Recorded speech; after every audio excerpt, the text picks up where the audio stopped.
What kind of a waiter are you?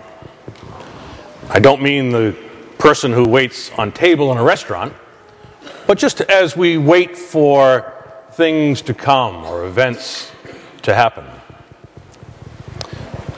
Usually, waiting is either negative or positive. The other day I was driving up 130, and this driver in front of me was going 25 miles an hour. And you cannot pass. I was not a patient waiter.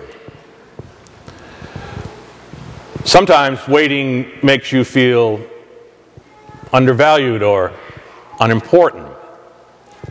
Think of the last time you were waiting in an office. My own father was a doctor, so I'm not criticizing them necessarily, but why should I wait for 45 minutes?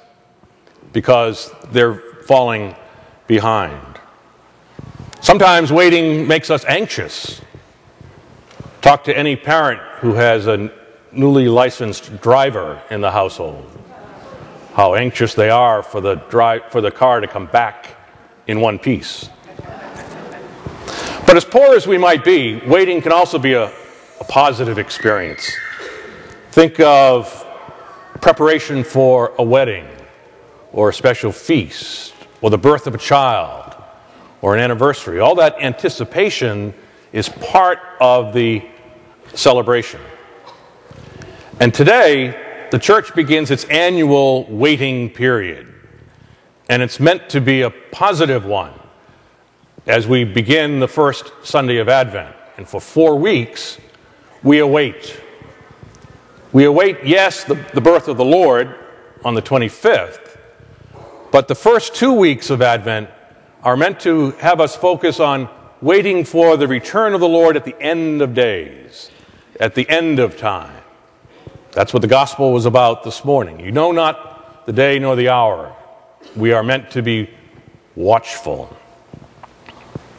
For one thing, we are encouraged during this waiting period to take a look at ourselves, to be somewhat introspective and ask, well, what type of a person am I?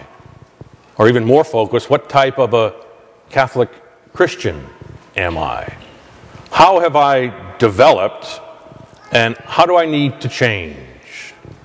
Years ago, Advent kind of resembled Lent as a time of conversion and change. And we have somewhat pushed that aside, but it really is meant to be a time for conversion.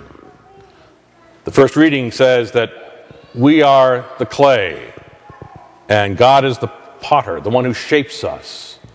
How do we need to be shaped during this period of waiting? Perhaps it's our prayer life that needs more attention, or family relationships, or involvement in activities that help other people. Remember, we're not waiting simply for Christmas, but for the coming of Christ at the end of days. And we're asking ourselves, am I watchful? Am I vigilant? Am I ready?